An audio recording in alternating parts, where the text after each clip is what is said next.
tariffs or the costs of the services or products that you're providing.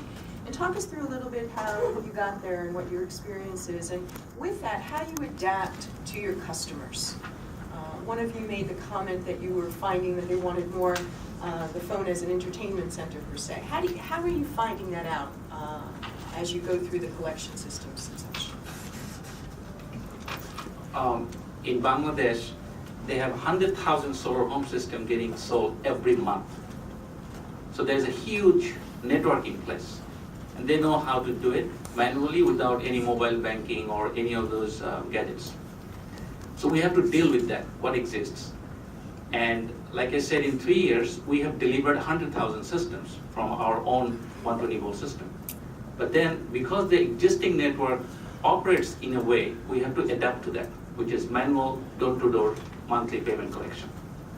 What we found out, two things, is people want everything. Just like you and I have electricity in a home, we are not limited to one particular service. And we're not limited to TVs or mobile phones or lamps. You want to run pretty much anything and everything available. So that is everybody they want. The question is there a demand? How much can they afford? How much they pay for the service that they want? The number in Bangladeshi perspective, which country to country will definitely vary, is around $5 per month. So $5 is the minimum payment that they have to make if they buy the smallest size solar home system. So we started out that. We said, okay, so we will develop a service model where they should be able to $5 and get everything that they want, which is fan, TV, and lights.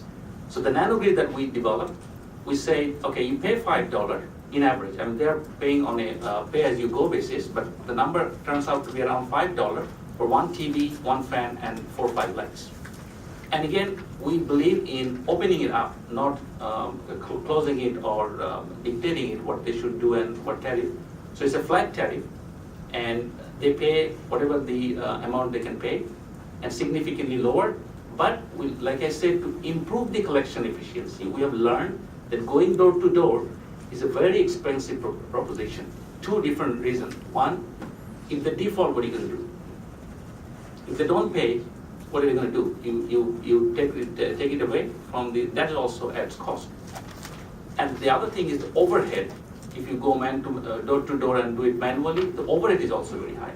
And the overhead doesn't mean only the TADA of the guy who goes to your door to collect, but also the misappropriation and all the other practices that evolves around that.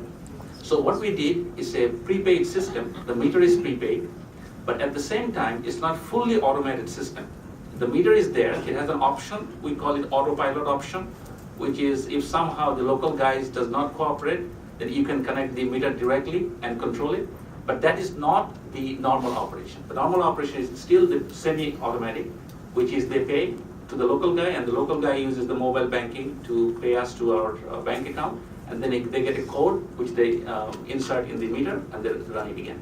So we have that that input from the practical experience, how and what works in the field, and be able to put that in instead of just trying to completely automate the whole system. So the payment has basically two things: how much they are willing to pay based on their experience, which definitely will vary from domain to domain. And the other one is what is the amount that the intermediate guys, the guys who will actually be selling the system, are willing to pay upfront. Like if it's a very big server-based system, then the cost of the system becomes prohibitively high for the guys who will be your retailers or your dealers. On the other hand, if it is completely manual, then the overhead and the all the other malpractice starts to creep up. So we have to kind of balance between these two, and that's what we have developed, and it's working very, very well. Keep it simple. Yeah, please.